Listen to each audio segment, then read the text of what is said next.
yanzu suka zo suka ci abinci su doke shi da kafa su jefar su yi kaza su ce su suke dagawa su suke saukewa, amma yanzu suna nan wasu sun zama zararru,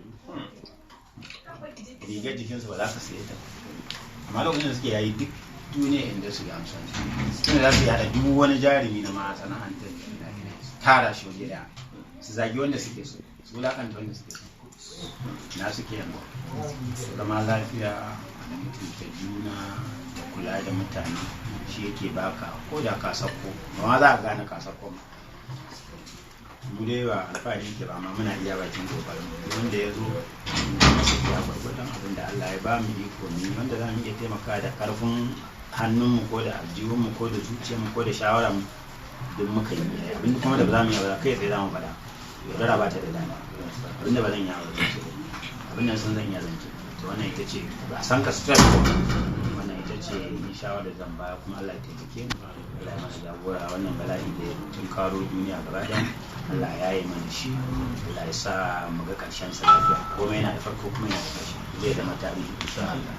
Na gode kwarai da gaske. Alhamdulillah, kamar yadda muka faɗa a baya dai wannan shine makasudin gayyato su sakamakon cewa sun daɗe a cikin masana'antar an yi gwagwarmaya da su ciki da waje. Wannan dama ce muka samu da muka gayyace shi ya zo wannan shan ruwa wajenmu, da kasance cewa lallai ne in kuka samu dama ta haɗuwa da irin waɗannan mutane to kafin a ce sun rabu da kai to ka yi ƙoƙari ka yaƙi wani abu daga ɓangaren su. Yagar kuwa shine a cikin maganganunsa da ya yanzu kun ga akwai shawarwari, akwai nasiha, akwai faɗa, akwai jan kunne, duk dai ga nan. So wannan wata magana ce wadda take a dunkule mai hankali ne kan ɗauka. Kamar yadda Bahaushe ke cewa in ka rasa uba, in ka ji uban wani ya ne wa ɗansa faɗa to kai ma sai ka saurara. To da abubuwan nan da ya faɗa mana mun tabbata cewa ya taka su ne kafin ya zo nan, to shi yasa ya bamu wannan shawarwari. Alhamdulillah mun gode, Allah kara arziki. Kuma babban jin daɗin da muka yi dai cewa dai a shirye ake idan wani abu ya taso na neman irin bukata ta abubuwan da muke yi ba za a manta da mu. Ta haka ne ake girma, ba kuɗi ne yake yin komai ba. Wasu abubuwan in ka ce kuɗi ne ba za ka same su ba.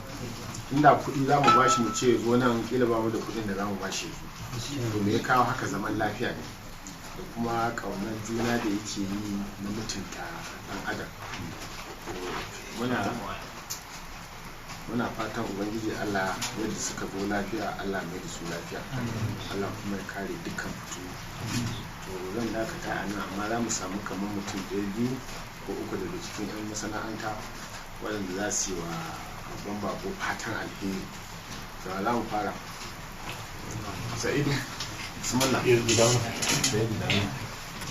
Dawo nan Sa'idu.